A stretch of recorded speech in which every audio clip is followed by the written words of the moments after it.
live in 2 minutes.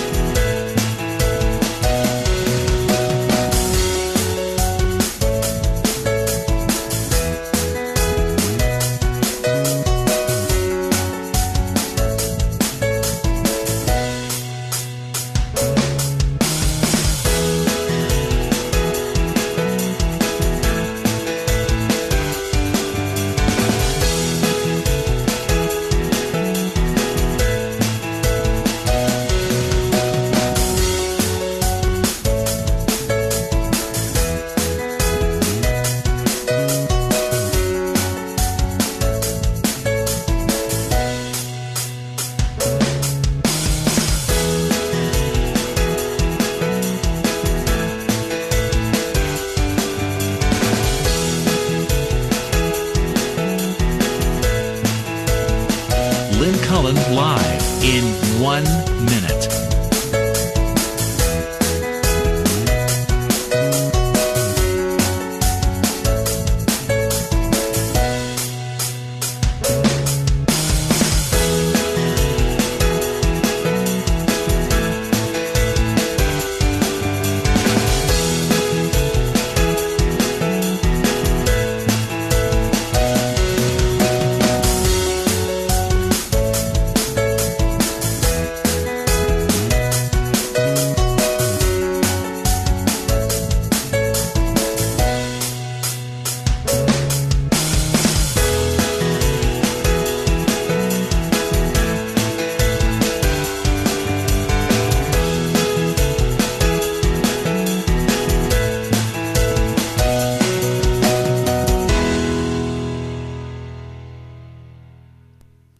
Welcome to Lynn Cullen Live at pghcitypaper.com. Email your questions and comments to Lynn at pghcitypaper.com. Not say a word. We could say a word about that. That was Funny.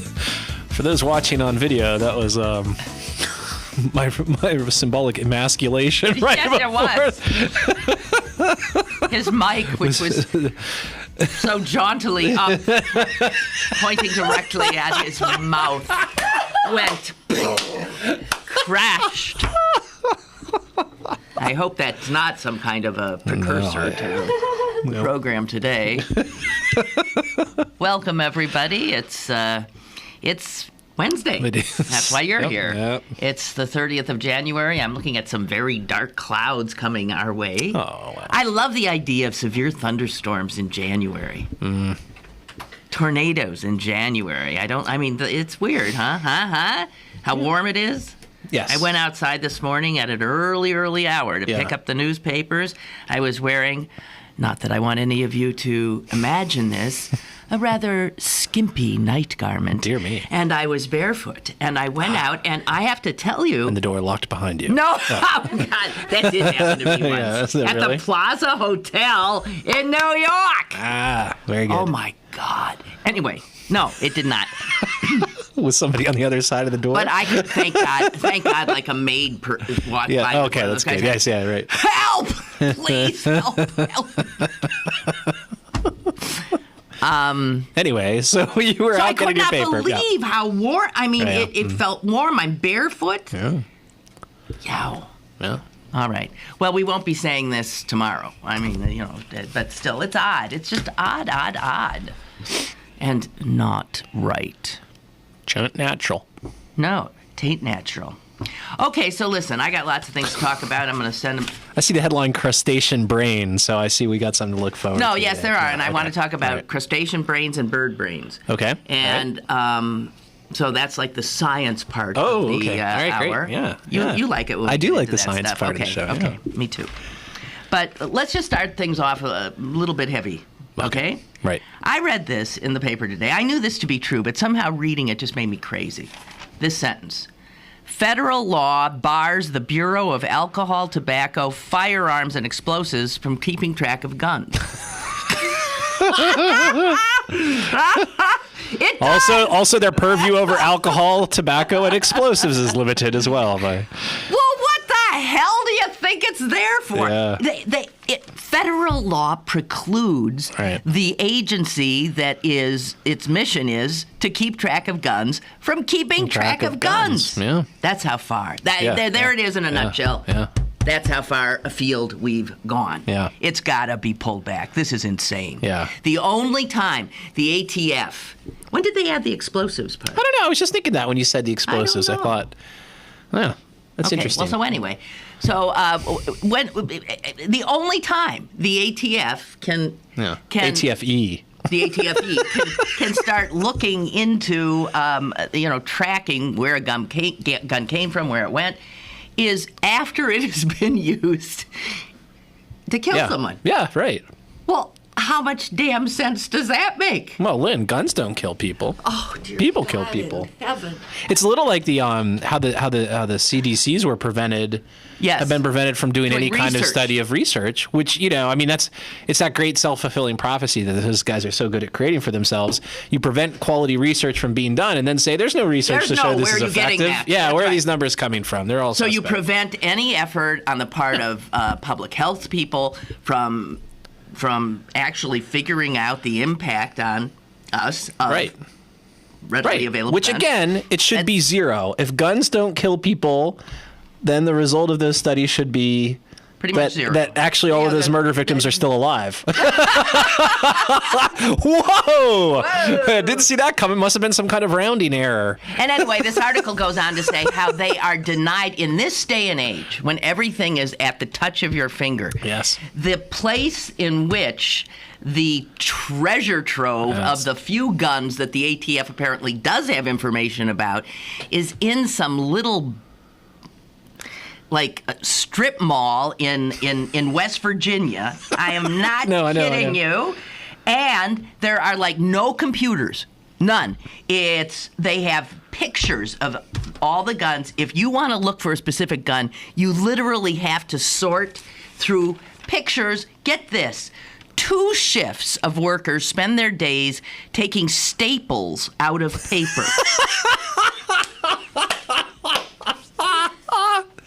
Sorting through thousands of pages and scanning or finally taking pictures of the records. Taking staples. And those records come in all different shapes and forms. Here's a quote. We have had records on rolls of toilet paper or paper towels because dealers don't like the requirement to keep records. Is that why they staple them too? I Just to guess make it as hard as you possibly can. Lynn, staple guns don't kill people. Anyway. There's no way to search the records other than to scroll through one picture at a time. We are prohibited, here's another one, from amassing the records of active dealers. Well, what the hell is an ATF supposed to do? Yeah. What? Yeah. They can't keep track of the people who are selling the guns. They can't keep track of the guns. It means that if a dealer is in business, he is supposed to maintain records. He doesn't have to. It kind of takes the fire out of that whole jackbooted thugs thing. You know what I mean? What kind of jackbooted thugs are these exactly? They're with jackbooted staple removers. They're wearing hush puppies and pocket protectors. It says here on this vellum scroll that you purchased.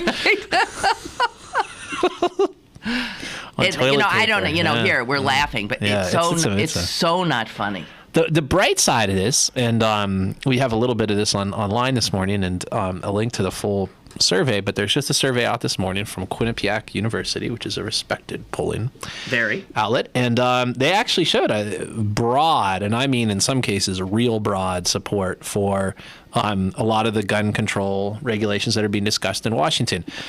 Background checks for all gun buyers, I think it was 95% in favor, 5% opposed. That's not an exaggeration. Then how the hell does that not pass unless our Congress is owned by the NRA? And we'll soon find out. What else got a big... both an assault weapons ban. This surprised me. The assault weapons ban actually got slightly higher. It was in the mid-50s percentage of people who approved that. And then also magazines of more than 10 bullet capacity.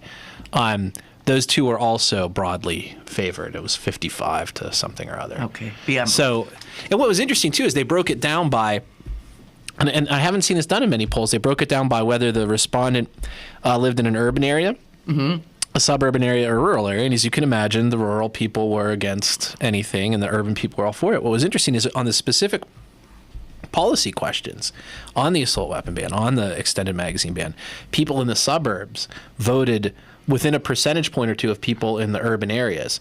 So what you really see, and I think we see this in just across the board in our politics today, is the Republican Party is becoming the party of rural white people who don't like anything, and the suburbs are running away from them. That's right. That, on a lot of these issues. That's right. Well, everybody's running away from them. I mean, it's why all of a sudden, lo and behold, we're talking about. What is that? In the hallway. Oh, okay. What is that? Is that in the hall? We're all hearing That's music. not. Yeah. I hope that's not the angels coming for us, because I thought the music in heaven was going to be better. Okay, than that. but the fact is, you know, you go out there and tell them we're doing a show in here. Let's be professionals and rise above it. No, I scream. Oh. I open doors and scream. That's ridiculous. Okay, so that's why we're talking about immigration reform finally. Yes. That's why we're talking about gun control. That's why, you know, the Republicans, they lost. I mean, they lost. We were talking yesterday about the culture war. Well, think of all the Boy Scouts. pillars of the culture war. The Boy Scouts. And the Boy Scouts are still being pilloried for the way they've backed away, saying, oh, we'll leave it to the... In other words, we still think it's perfectly okay to discriminate. We'll just do it on this, you know, more... Oh, wow. It's atomic Augustine. level. Yeah. We're looking at a weather phenomenon out our window. Is that rain going that way? Actually, that was a cow that just went by. That's how much wind there is. Anti-am! Anti-am! Yeah, right. Oh, my God! Jeez, no, everything's just going horizontal. Yeah. That or we're doing the show lying on our back. Right. Not for Stop the first playing time. with What? my I'm head. sorry. Okay, I saw a tweet. Oh. It came from someone in your employ at your paper, and it fascinated me. Okay. Charlie Deitch, who has been on this program before, tweeted that UPMC, the Goliath that owns this town, that UPMC has essentially told the National Labor Relations Board that it has no employees. So when you put it that way, it sounds kind of stupid, doesn't it? Well, essentially because, I mean, some of the employees of UPMC want to unionize, and so the NLRB isn't. But what was Charlie referring to? So this is interesting. So as you mentioned, there have been attempts to unionize at a couple of different UPMC facilities, UPMC Shadyside and Presbyterian and McGee, and there were a series of allegations that the union organizers brought against UPMC, saying you had tried to intimidate workers and you violated labor law for trying to punish them for being active. And the NLRB basically took all those complaints together and bundled them into one complaint. And that complaint named the individual hospitals, McKee and Shadyside and whatnot, and UPMC itself. UPMC's response was that UPMC, the entity, doesn't have any employees. They are merely a holding company. Yes, granted, a holding company that owns 100% of all those hospitals, but they're just a holding company. They themselves don't set the policies. They never hired anybody. They don't set the policies, whatever. Wow. So it's just a great thing, because when we saw this filing, which they did a couple weeks back, I was just reminded, and you and I have laughed many times about that commercial. This is not a hospital.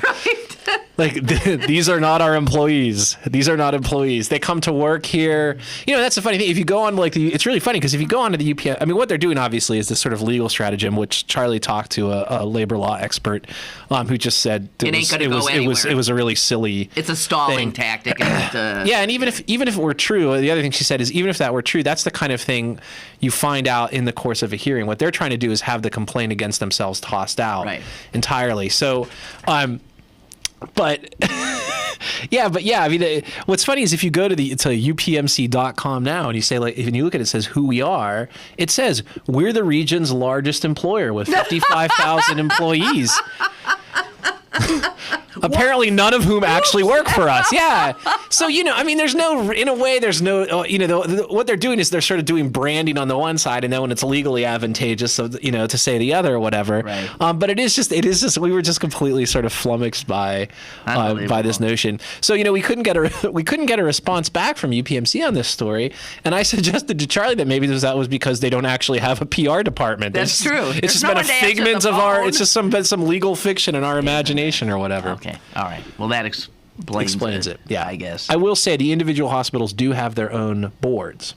So, for example, there was a protest. They went to the board of UPMC Shadyside Presbyterian and protested those guys.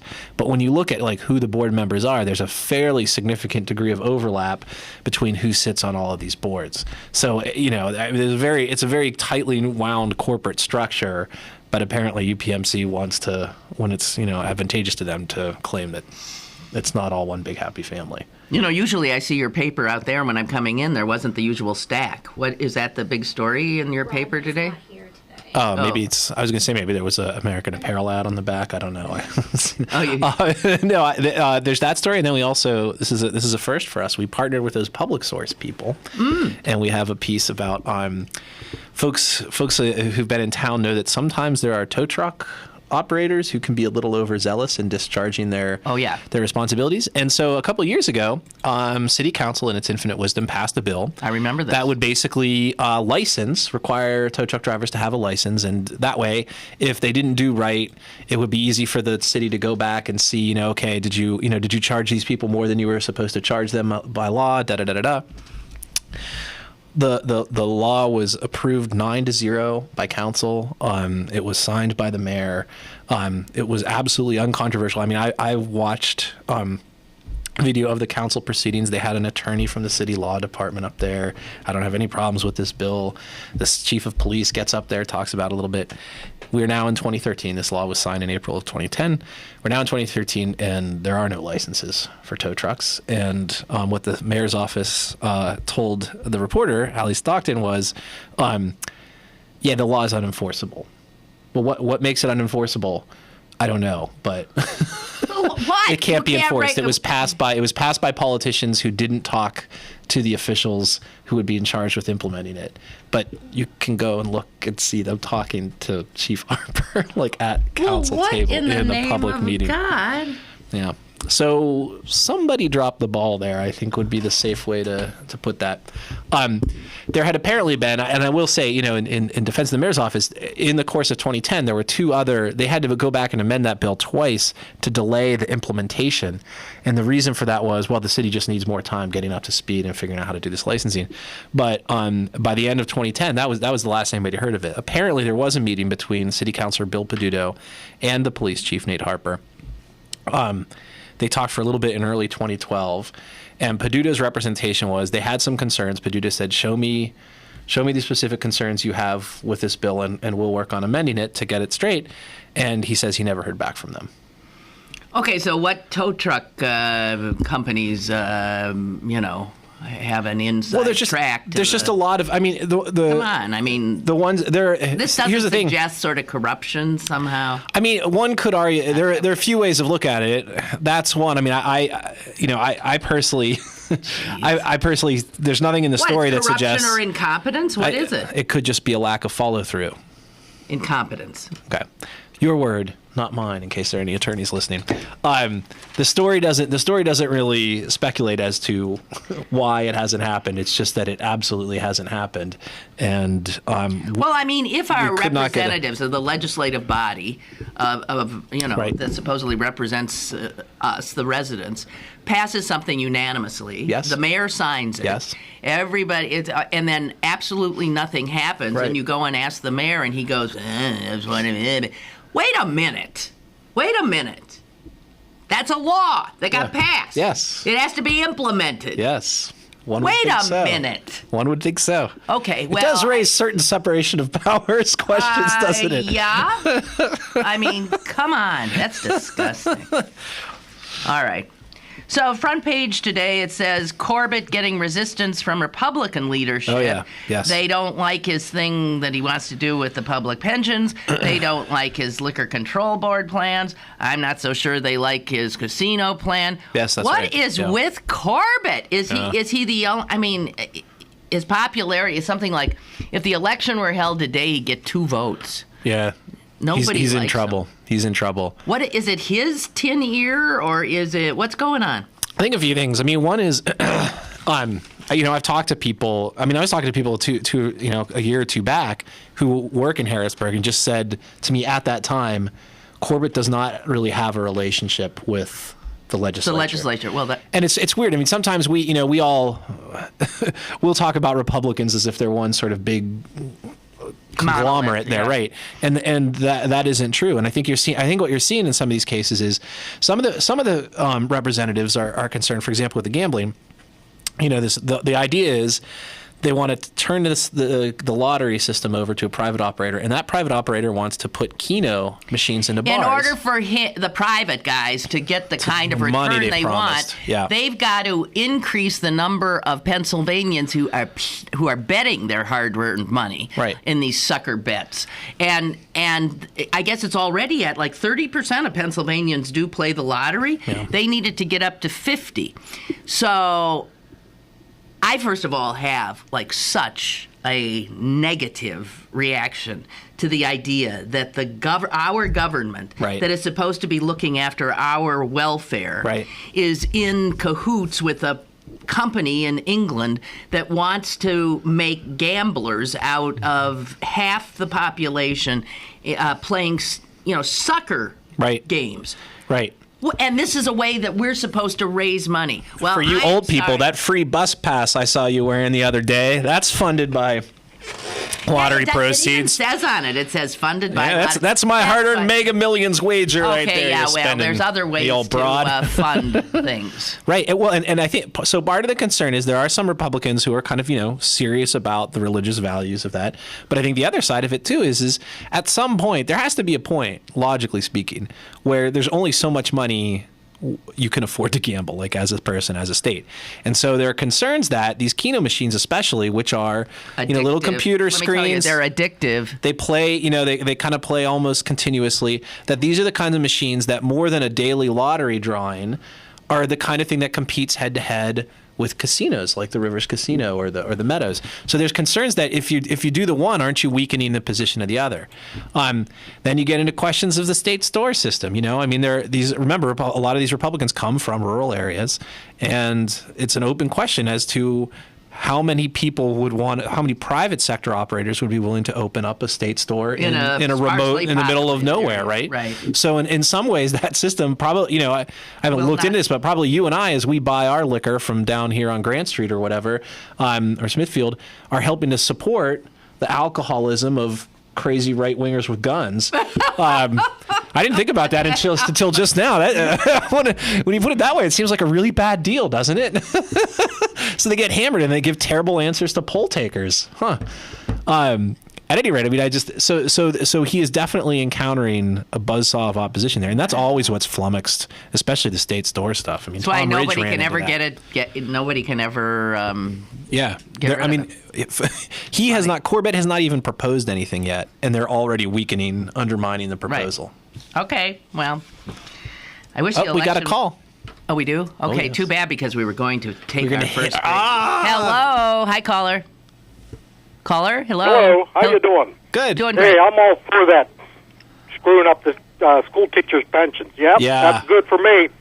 I'll tell you what, I've been working for 36 years. I haven't got no GD pension.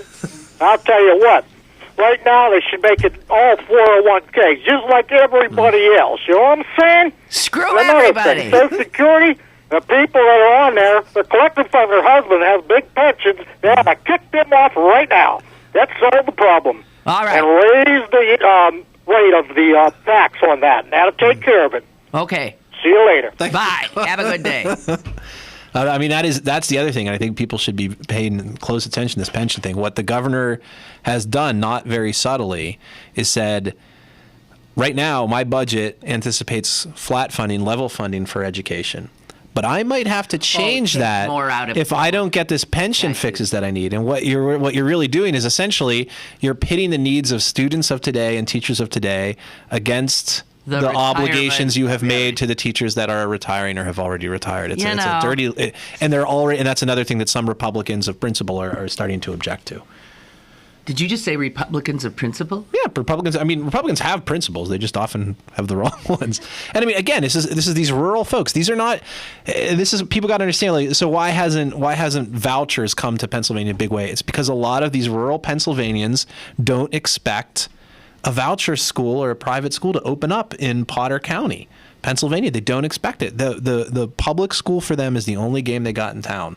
And so you cut funding for that. Well, I'm glad we got the rural voters on that one. I'm on their side. Yeah. Yeah. Yeah, totally. Okay. Well, it isn't blowing anymore, so that just thing went through, and then that was it. That was so bizarre. Now it's summer again. It's weird. Yeah. We got to take a break. We'll be right back. Email your questions and comments to Lynn at pghcitypaper.com or call Lynn at 412-316-3381. Lynn Cullen Live will return in a moment. Lynn Cullen Live and Panera Bread celebrate the life and legacy of Dr. Martin Luther King. The Memphis work stoppage on March 28, 1968 erupted in violence. Dr. Martin Luther King Jr. was shaken and he blamed himself, for he and his associates had not planned the march and were unaware of the large militant element in Memphis. Determined to prove that nonviolence was still a viable method of forcing social change, King scheduled a second march in Memphis for April 8th. King arrived in Memphis during a violent storm on April 3rd. Countdown to King, brought to you by Highmark Blue Cross Blue Shield. Have a greater hand in your health, and Lynn Cullen Live. Pittsburgh City Paper is available now. Pick up one today for John Waters at the Warhol, plus Hot Water Music, Radio Tokyo, The Lumineers, and News of the Weird. Pittsburgh City Paper available at over 1,700 locations throughout Western Pennsylvania, and on the web at pghcitypaper.com, and on your smartphone at citypapermobile.com. Today, My Care Navigator forwarded my medical records and freed my mind for other things. Introducing My Care Navigator, your 24/7 healthcare co-pilot, new from Highmark. My Care Navigator found me the ideal specialist. Less work for me.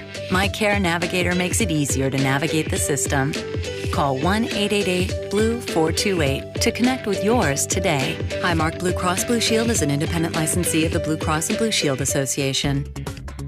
Now, it's back to Lynn Cullen Live at pghcitypaper.com. All righty. We are back. Okay, so this thing about the Republicans, since they can't win elections... Oh, we got a call already. I can't talk. Hello? Hi, Lynn. This is Kristen from Greensburg. How are you? I'm fine. Good. I'm sorry if this interrupts your train of thought or anything, but this is something I just have to share. We out in the country here, we have a really big stink bug problem that has been going on for a long time. I mean, I know it's everywhere in Western Pennsylvania, but our war in the last few days has just turned into this ridiculous battle. Wow. And yesterday, I found in my stepdaughter's closet this very cute little purple purse. And in that purse was not a jar, but a coin bank with a nice big opening. And inside that coin bank had leaves and sticks and a whole swarm of live stink bugs. Oh, man. Jeez. Yeah. I had been wondering why I was running around killing all these, or taking all these stink bugs outside or flushing them. I try to not squish them. Don't put them outside. Kill the suckers. But flush them. So wait, the stink bugs. Wait. We just trying to clarify. The stink bugs. So the stink bugs are now stealing your daughter's money? This is worse than I thought. She took all the money. We're into science here. Sure. We're into art. We're kind of nerdy in our family. I try to take back the word nerd and make being smart cool. You know what I mean? Sure. So yeah, I mean, we had to get 2 microscopes so that the kids wouldn't fight over Right. who's using the microscope. Well, You know? wait. So that's weird because I had this kind of stink bug problem the first year they I remember showed up. you did, yeah. I was it was unbelievable. Yeah. I'd pull the sheets back on the guest bed. Yeah. And there were stink bugs all over in the jeez. I got so freaked. Yeah. I would be eating soup, and I'd look at the spoon. Thank God before I stuck it. And there's a stink bug. They'd fly into my drinks. They would fly. No, I'm not kidding. No, I know. Had there been a guest in the bed the night before? No. Because I read a book about that once. Oh yeah. Oh, like Kafka. Had them outside our house where like our windows were just covered. Like Yeah. it just looked like some horror movie. Well, I know. I don't know what to tell you. All I can say is that I really got brutal, frankly, and I really watched. I got, I figured out what they liked, what they didn't. The good news is that on a day like today with this warmth, they're going to try to get out of your house. They think, oh, spring's here. And then they'll get frozen tomorrow. And then they'll all get killed off tomorrow. So, I mean, in weather like this, I would open your windows. That's a good idea. And hope they go. You got to stay ahead of them. And, maybe next year might not be as bad. I'm sorry you're suffering with them. I heard this year was going to be bad. Oh, I appreciate your science, but we can't bring infestations inside the house. So your kids brought them in on purpose? Yeah. She made a little terrarium inside her coin bank. Literally, a little stink bug habitat with leaves and the sticks. And the purse, get this, the purse has a little heart-shaped clear thing. Yeah. So that how disgusting. I don't even want to hear it. Outside of the coin bank. The coin bank was clear. And they even had a little heart-shaped window to look outside of the purse. I got it. Okay, all right. With a view. So wait, this is your stepdaughter? Yeah. But she's my little girl. She's, Oh, okay. What were you going to suggest? I was just going to suggest you put her out into the woods like they used to do this with misbehaving stepdaughters in the old days. I couldn't do that. All right, well, Kristen, good luck. That's all I can say. May next season be better. Jeez, that's so awful. I hope so. Okay. And happy belated birthday, Lynn. Thank you. All right, you take care. Yeah, that's the problem. It's not really the infestation of bugs you got to worry about. It's the infestation of children in your house. I speak with some experience on that. Oh gosh. You're just asking for trouble. Here's another call. This show's hopping. Yeah, but I can't. I've lost control. Hello, caller. Hello, Lynn. Hi. Talking about the state of Pennsylvania. Well, and stink bugs, they kind of go together. That's true. The thing about the lottery is that I've never heard anybody mention about the fact that the profits, that the money from Pennsylvania is going to go to a foreign country. That's true. So if we need money, why don't we just continue? If you're going to do keno, let the lottery system operate the keno, and we keep all the money in the state. That's what, my understanding is the Pennsylvania lottery is one of the most efficiently run, believe it or not, and successful lotteries and lucrative lotteries in the country. Yeah. If that's the case, what I don't get about these Republicans, and Corbett in particular, if it's not broke, why do we have to fix it? And if it's making money, then and you think there's a way for it to make more, why can't we do that? Right. I mean, I don't understand this need to take everything that's working that government's doing and turn it over to some privateer, especially the British, to make a killing. I don't get it. I don't either. I mean, it just doesn't make any sense to me. It's like, first off, if it's so lucrative, why didn't any American companies bid on it? Yeah, what's wrong with America? We used to know how to fleece poor people in this country. It's just maddening to me that nobody sits down and does the math and looks at, like, where does the money go? The one thing, like, they talk about the economy. We should, particularly here in Pittsburgh, I think manufacturing should be done because in manufacturing, you export things and import money. Right. Mm-hmm. Right. It's value added. You're adding value. And believe me, I know nothing about the economics, but it seems to me like the way our economy has come in the last 15, 20 years is we keep redividing the same pie. Right. You know, it's like I give you money, you give me money, right? And things are really better. Right.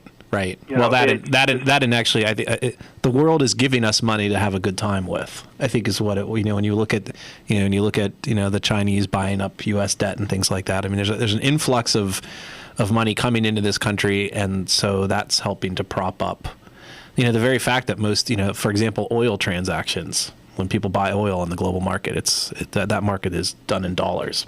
So that generates a huge, market for American money that we benefit from. Yeah. Well, you listen, you say you don't know much about economics, but you're looking at this in a commonsensical way. And that's your first problem.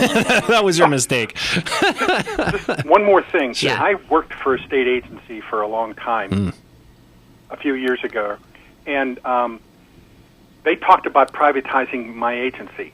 Yeah. They did it. They privatized it in other states. Now, this was quite some time ago. They privatized it in at least 2 other states, and within 5 years, they gave it back. Yeah. Yeah. Because these, because the private people couldn't make enough money at it, I suppose. State stores. People have to make a profit. So right. Where are they going to get? Yeah. First off, they're not going to pay the wages. That's right. That's where it comes from. Which again is money that stays in the state. Right. That's right. And the state's going to want its taxes.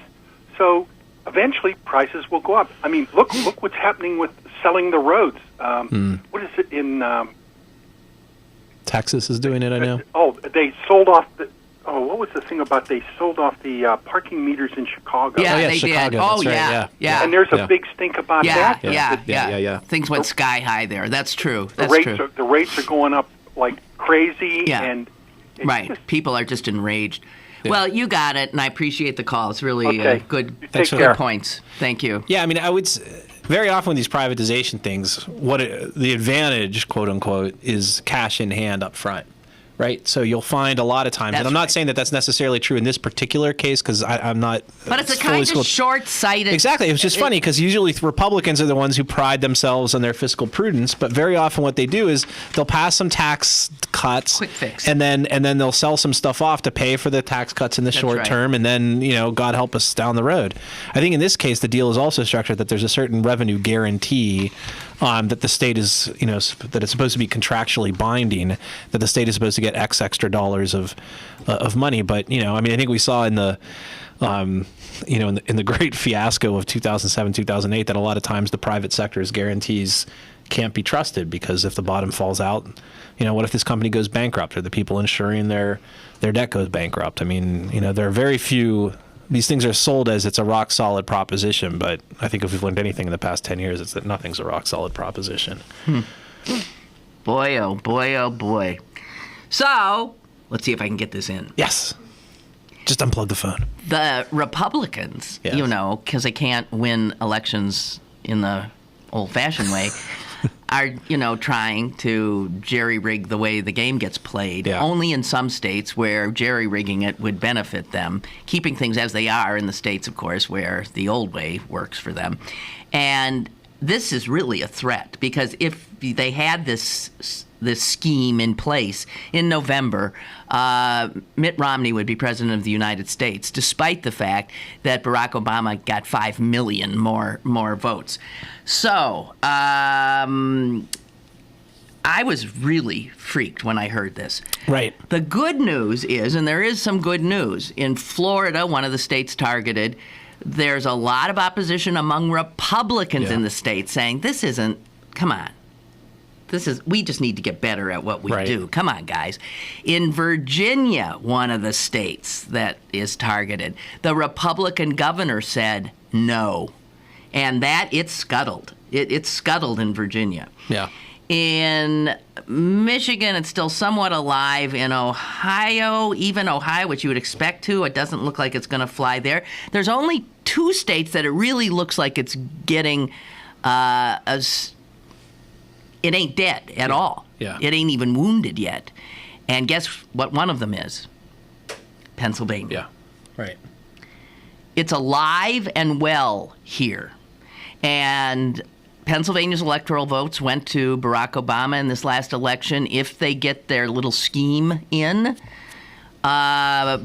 Mitt Romney would have had many more electoral votes of Pennsylvania's. Yes. And Wisconsin is still alive. So those are the two. What do we do? I mean, that can happen just because other states have more principled Republicans. What do we do to ensure that this doesn't happen here to our vote? I'm not... I mean, I think all the obvious things. I'm not quite ready to hit the panic button on Pennsylvania yet either, because a lot of things get talked about and bandied about, and then they go to a committee and die. So whether this is, and this has come up before, there was an abortive attempt to do this a couple years back that Corbett favored, and basically it got nixed by within the legislature. Again, the Republicans in the legislature not necessarily being on the same page of the playbook. Again, I'm not pushing the panic button on this, but obviously this is the state that gave us voter ID. These are the, which is, I would say, a much more immediate threat, I think. And in fact, that's an issue that'll be coming up again in a month or two. Yeah, because the law will be in place for the primary unless somebody gets an injunction, and there'll be a hearing for it in July. So this is, I mean, it's a real thing. I don't know that it's quite yet the time for us to really go bonkers on it. Well, because I don't know that, and I'm not trying to counsel people to be blasé. Okay, no, it says here, and I didn't know this, in Michigan, the governor, Republican, came out decisively against the idea, but now he's sort of Governor Kasich in Ohio, Republican, said he has no plans to pursue this. Yeah. And Pennsylvania, however, it's on the calendar. I just, if you're Tom Corbett at this point, your polls are cratering anyway. You do something like this and you're done. You are done in 2014. It's over for you. Because there's just no way. He kind of got in because Democrats were complacent. We weren't paying that much attention. His voter ID scheme helped energize Democratic voters and probably helped the Democrats take. In fairness to him, it wasn't his scheme. That was Daryl Metcalf and his band of merry men who really kicked that off. Yeah, I mean, he did. That's true. But I mean, where that stuff's coming from.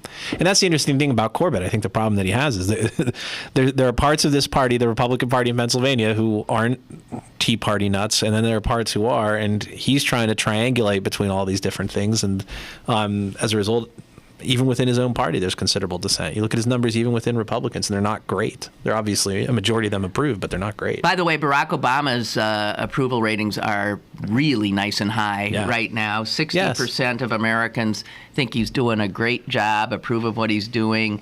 Those who don't are in the 30s.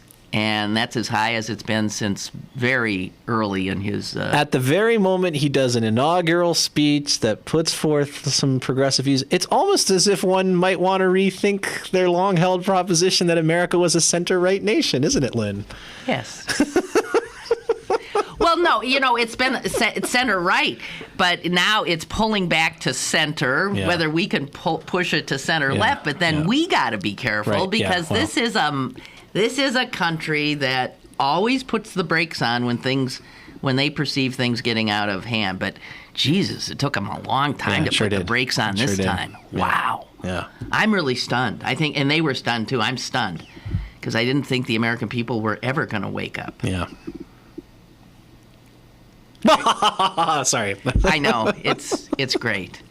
I think Kristen has sent us a picture of the purse and the stink bug colony. We should look at it when you go to commercial because it's 10:40. That is correct. This is my new thing. Is just coming here once a week and just like annoy me. I know. We'll go to inviting me back. Okay, I do. Let's go to a break. Stick around for more with Lynn Cullen live after this. Go to bergbargains.com for great deals on meals from your favorite local restaurants, museums, and shows. This week only, get discounts up to 20% on gift cards to Cracker Barrel. Supplies are limited. bergbargains.com, Pittsburgh's best bargains. bergbargains.com. This is the sound of a flat-screen television hurled off a building. Now the new bike your kid wants. These are the things you could have all cast into oblivion. Because when you throw away money on wasted electricity, you throw away everything you could have bought with it. Use Energy Star light bulbs and appliances, and you could save hundreds of dollars a year. Saving energy saves you money. Learn more at EnergySavers.gov. Brought to you by the U.S. Department of Energy and the Ad Council. Have a question or an opinion? Call Lynn Cullen at 412-316-3381 or email lynn at pghcitypaper.com. Now, more with Lynn Cullen Live. Okay, I was really happy to see David Frum did a piece in the Daily Beast today in which he cataloged his reaction to something he had seen on Twitter, and he had the exact same reaction I had, and I am so glad. I don't know if you saw this. So it was like 2 days ago when there was a hearing in Connecticut about, gun control, and one of the fathers of one of the children who was killed testified, and he was very, very emotional, obviously. Of course. And then he said, why would anybody, how can you even, what possibly could be the reason for allowing a weapon of mass destruction like this? What could be the reason? And, well, here's what I saw on my Twitter. It said, father of Newtown victim heckled at hearing. And I thought, oh, come on. Right. So I look. And then they say that this poor guy was saying, how could anybody blah, blah, blah, and that people in the audience started screaming, the Second Amendment, the Second Amendment. And then they started, reading it or something to him. And the actual text of the Second Amendment. Yeah, well, they were screaming at him, the Second Amendment, the Second Amendment. While he's testifying before and I thought an armed society was supposed to be a polite society. Yeah, but I have to tell you, I finished reading. I thought, well, he asked, why would anybody, and people screamed the Second Amendment. Yeah. And then apparently somebody said, hey, shut up, nobody talking, this man's testifying. And they shut up, and things went on. That doesn't sound like heckling exactly. I agree. And I thought, geez, I wouldn't, it's rude. This man is a grieving father. You're going to scream at him? I mean, it was a rhetorical question. Will you just shut up? But that's not heckling. Yeah, I thought when you said heckling, I thought it was going to be because there are these people who don't believe that Sandy Hook actually happened, and they've actually been harassing people who've been interviewed by news stations. People who did nothing more than help some kids escape from the school grounds, and people are calling them or emailing them and saying, how much money did they pay you to be part of this hoax kind of thing? Like that to me is I don't know if that's exactly heckling, but that's what I thought this was going to. No, and I thought it's one thing. Fine, I think it's disgusting their behavior, but I just thought people overreach. That was an overreach. It wasn't heckling. It got me to go look at their tweet, but then I thought, this is not right. And Frum had the same reaction, and he says, well, I don't know. He just said that he thought that it was not right to characterize that as heckling. Yeah, I agree with that. Yes. Rude? Yes. Heckling? No. No. As a heckler from way back. Yeah. I've never liked heckling. Yeah. Have you ever been heckled? Oh, yeah. Really? I have. Yes, I have. That's okay. Yeah, okay. I don't mind heckling. I mean, I can give as well as I don't mind. I just get angry, but, I just think hecklers rarely help themselves. Do you think? I mean, is there... Yeah. Stop and think. Does heckling ever work as a tactic? I mean, in terms of a country that supposedly loves the First Amendment, heckling... Yeah, you mean in a sort of political... Yeah, I don't think it's... I think you meant like stand-up comedy, in which case it can be brutally effective. Yes, right. Yeah. That's okay. Okay, and now... Are we doing crustacean brains? I've been waiting all show for this. Okay, so I see... this is from Scientific American. Yeah. And I'm somebody who, if I walk into, let's say, Giant Eagle or Wooly's Food Mart, Wooly's, I cannot look at the lobsters that are alive. Oh, because they're going to be dead? Well, first of all, they're in that, and they're crawling around, and I'm thinking, and then the whole thing about taking these animals dropping them into boiling water while they're alive. Yeah. And the thing that everybody has said, they can't feel anything. And That's I'm thinking, bullshit. how the hell do you know? I think that's not true. I think they can't feel it. Well, that's what the scientific Okay. Oh, does it really? American Okay. is saying. Yeah. So, guys, next time if you want to drop a living thing into hot boiling water and let them feel and who pain, doesn't? Every once in a while. Your neighbor's dog, whatever. Until recently, many researchers believed the crustacean nervous system too primitive to process pain. Okay. But scientists now think that crustaceans may be more sensitive to pain than previously thought. And then they go into how they were looking at crabs and, blah, blah, blah, blah, blah, and the crabs started avoiding this electrical current that they were seeing. They stopped going into this place they really liked. Right. Because they were getting zapped every time they were there. So they put... What did they like? What was in it? It's like it was keno machines or something. Crabs who experienced an electric shock when they hid under a favorite safe dark rock. Oh. Eventually avoided the rock. Yeah. They didn't want to be there. I mean, anybody... Does that not tell you they... anybody who's... there's just kind of a story in my family about my mother once when I was, maybe 11 years old or so, getting a lobster. She thought it would be fun to do, and then putting the lobster in the pot, and it was rattling around. It was clearly trying to get out, and my mother was like, "Oh no!" And it's just... clearly that lobster is expressing a preference to not be in the boiling water, because if it didn't feel pain, then it would just sit there quietly because it was in water. So I'm glad they did this research if it disproves this thing, but it just it just seems intuitive to me that and it says, well, it just ends here. It says, so before you break out the bibs and melted butter, it might be nice to put your future dinner on a little anesthetic ice. In other words, I guess, I don't know if that'll do it. You ice them. I think there's a way of... people have talked about this, a way of like zapping their brain or something so that it doesn't... it's like on a kill floor in a slaughterhouse or something. Oh, God. There's actually a really good essay about this written by one of my favorite writers, David Foster Wallace. It's called Consider the Lobster, and it's actually the title essay of a book of essays he did. And it's quite... it was done for Gourmet Magazine. That's right.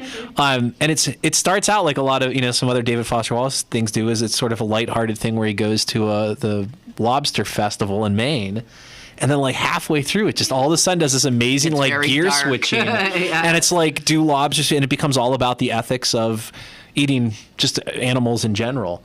But it's and it just sort of ends up, and Jess is quite right. It was in Gourmet Magazine, which is a fascinating place to go and make this argument. And I actually don't know how the readers of Gourmet responded, because he kind of ended with this question like, well, what do you think? Should we be eating this stuff at all? And it was just sort of an amazing question to ask in that particular forum in a piece that starts out being just your typical thing. He was, God, I miss that guy sometimes. But he killed himself? Yeah. So, but yeah, if people are interested in it, it is a great essay. I'd forgotten that it appeared there, but yeah. Okay. Well, here's the other one. Okay, good. Why do birds sing? I feel like this question has been answered in a pop song at some point, but but science has a better answer, does it? Well, no, there's okay. still. There's no agreement. Is it because of love? Well, here's the thing. Most scientists believe, I don't know that they can prove, that bird song is a way to, what do you think science would say? They would say it's a way to attract a mate, a way to mark territory. Right. So it's, all the basic here things. I am and blah, blah, blah, that's what it's about. And I guess somebody has written a book, a philosopher, and I think he's an artist as well. No, he's a jazz musician. He's a philosopher and jazz musician. Right. And he has written a book, Why Birds Sing. And he says, did it ever occur to you, creepy scientists, that birds might sing because they like for it. pleasure. Yeah. As hedonic, I think they call it. Yeah, as we sing for pleasure. Yes. That the fact that they can produce these beautiful sounds.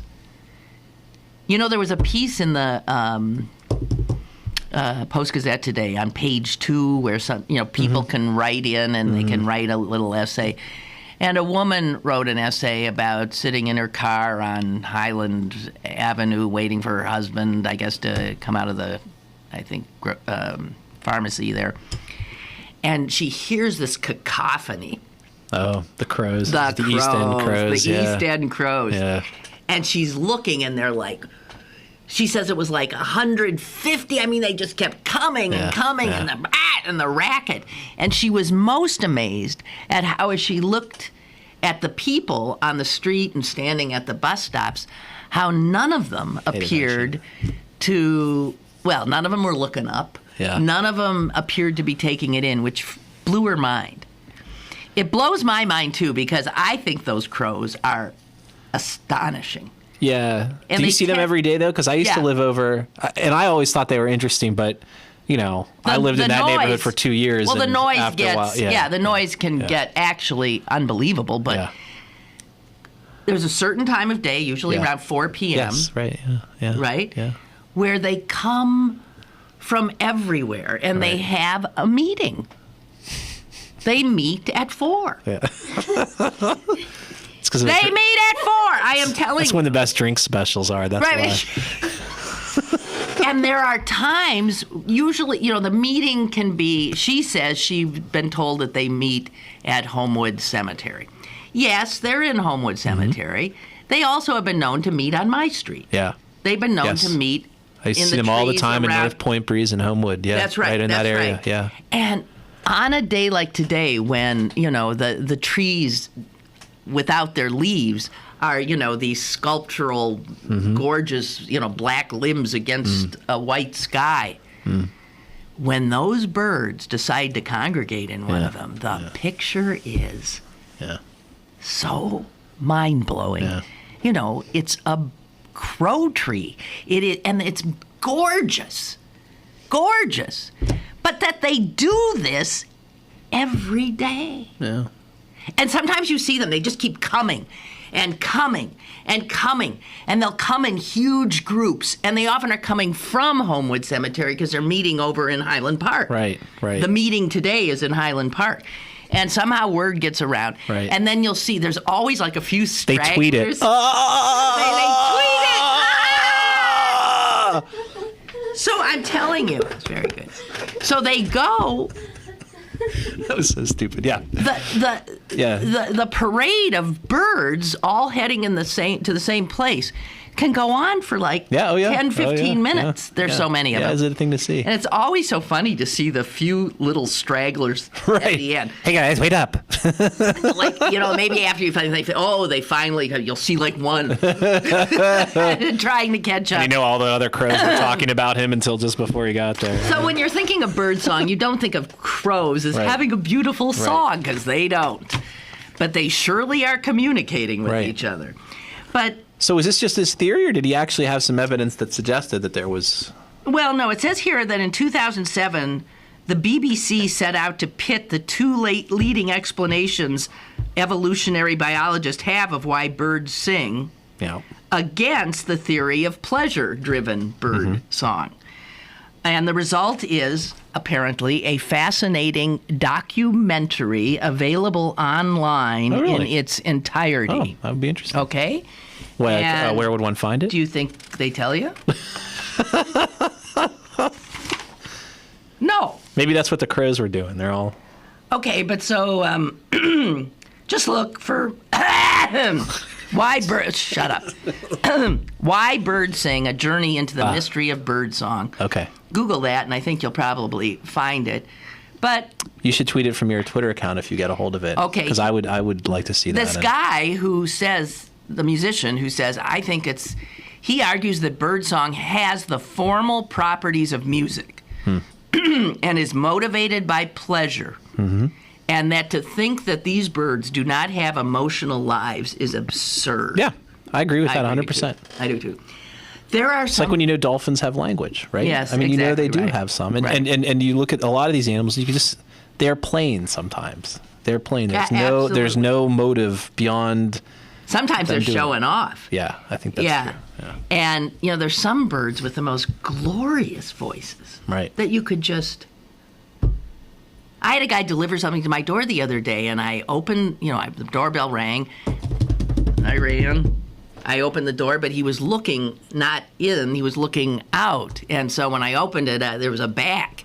And he said, without even turning, he said, "Listen, isn't that the strangest bird song you ever heard?" And I listened, and it wasn't. It was more like it was like a shriek. I said, "I don't think that's a bird." We ended up arguing for I do not know how long. I said, "It is not a bird." I said, "I think that's a squirrel." I said, "And I think squirrels make that noise. I know they do when they're upset, when they're mad, Right. when they're warning like a bird to stay away or a cat to stay away." And he didn't believe me, but I absolutely think that When the was Steelers lose. Yeah, when they go. that was no bird. So anyway, why birds sing? The fact is, it's an open question at this point. I have a last science thing if you were interested. We have like a minute to kill. So. Okay, and here, I just want to say, Rich says, "Lynn, trust me when I say that your concern for crabs and lobsters would be very much tempered after a trip to the slaughter yards where your meat comes from." Yeah, right. Oh, there's no doubt about it, but it doesn't mean that we can't for a minute think of the poor lobster as well. Consider the lobster. Right. Thank you. I couldn't Yes. think of Yeah, that word, that's right. consider. Yes, you're absolutely. Of course, you're right. Yeah. I know. But see, I don't really like lobster, but I do like steak. Yeah, well. That's my problem. Have you ever seen a carrot julienne? That's what I want to know. So here's my science thing. Are you ready for it? Mm-hmm. Why? So I didn't realize this, but there was something like at one point in human history, there was something like 24 variants of the human form that we have now. Like back when Homo sapiens first sort of evolved, there were the Neanderthals, there were some other, there were pygmy people who lived in some far-flung place. There were cro-mag. Right, exactly. So there were all these. So by the way, I always thought was good looking. Yeah, that's just the way they made them look in the illustration. But they made Cro-Magnon look like a hot guy. They did. Certain Charlton Heston quality. Yes, definitely. So, why did our particular variant of humanity survive? Why did we survive? It's because we killed everybody. No, actually, wars explain very little of that. It's because our offspring had longer childhoods. When we gave birth, as you all know, as everyone knows, you give birth and the kid's head isn't quite fully formed, and it takes a while. The brain continues to develop and grow after birth, which makes us unusual compared to a lot of other species, which is why our kids take so long to develop, because they aren't coming out of the womb as fully formed as they aren't ready to hit the ground running. Right, exactly. So what that does is by extending childhood, it also allows that brain to grow and develop and pick up a lot more stuff and lay down the actual thinking processes that we were more open to than Neanderthals were, a lot of other species were. So there are a lot of, like Neanderthals, for example, their offspring would be sort of fully matured by like age 12 or 13, whereas ours would take a few more years beyond that. And as a result of that, you would think that would be a disadvantage, because why wouldn't it be in your advantage for your offspring to grow up as quickly as they could, so they could reproduce and fight and do whatever and stuff. But in the long run, it was better to have children who took longer, because that gave their brains more times to grow and develop. So the very fact that we have these little whimsical people running around, it's not just cute, it's not like nice, but it's also helps explain. Developing outside the womb. No, it's just it's such a big deal. Okay. Then why aren't kangaroos running the world?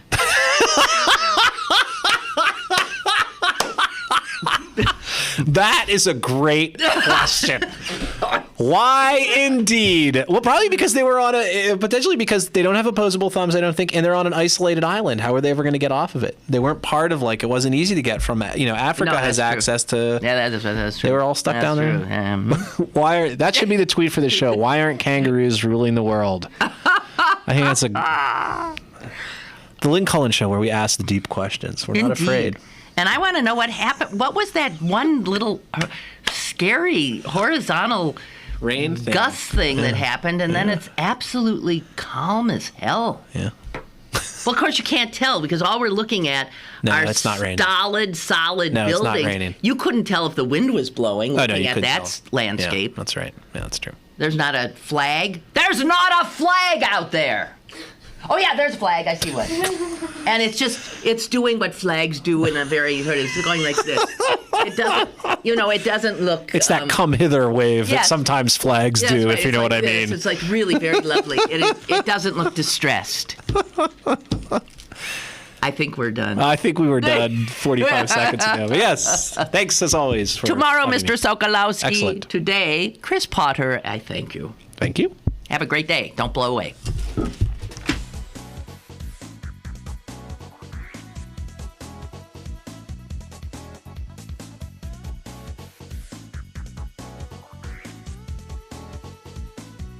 Lynn Cullen Live, Monday through Friday from 10 a.m. to 11 a.m. and archived at pghcitypaper.com. The opinions expressed on Lynn Cullen Live are those of the host and do not necessarily reflect the viewpoints of Pittsburgh City Paper, Steel City Media, and its advertisers.